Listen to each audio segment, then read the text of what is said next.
There's always a lot of discussion. What is the connection between the Haftorah and the Parsha? And there are many in this week's Parsha. Of course, we make reference to Bilam and to Balak in Parsha's Balak, in the Haftorah, the beautiful Haftorah of Micha. But let me share with you another idea that perhaps connects the Haftorah and the Parsha. The Mishnah in Pirkei Avos categorizes this enigmatic character of Bilam as being Ayin Ruach Gavoya v'Nefesh Rechava, an arrogant person, a critical person who is negative. Then his Mitalmidav Shel Bilam Harasha. That is the characterization of Bilam, a negative, critical, arrogant person. The Gemara says in Bab Metzia, if you want protection from Ayin Hora, in habracha mitzuya lebadav hasom min ha'ayin. Bracha will only be found in something which is hidden from the eye.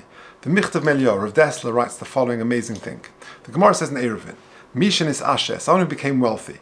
And he's scared. How many I'm going to attract jealousy, people are going to give me an Ayin Hora. Tzorich lasos mitzvah b'moneh. He should do mitzvahs with his money. Lebal tishleit by Ayin Hora, so that he won't attract Ayin Hora. And then Rav Dessler continues, Haribaduk u'menusa. It is tried and tested. Shemi she'ein achai ba'ad atzmo. Someone who doesn't live for himself. V'hu noisin v'lo noitel. He's a giver, not a taker. B'chol in yolav, in all aspects of his life.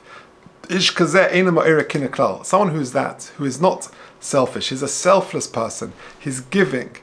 Then baduk u'menusa, he will not attract jealousy, and there'll be no problem with Ayin Hora. Perhaps that is the connection with the Haftorah. Perhaps one of the most beautiful psukim in the whole of Novi. One of my father's favorite psukim. Higid lecha adam matov v'mashem derish mincha.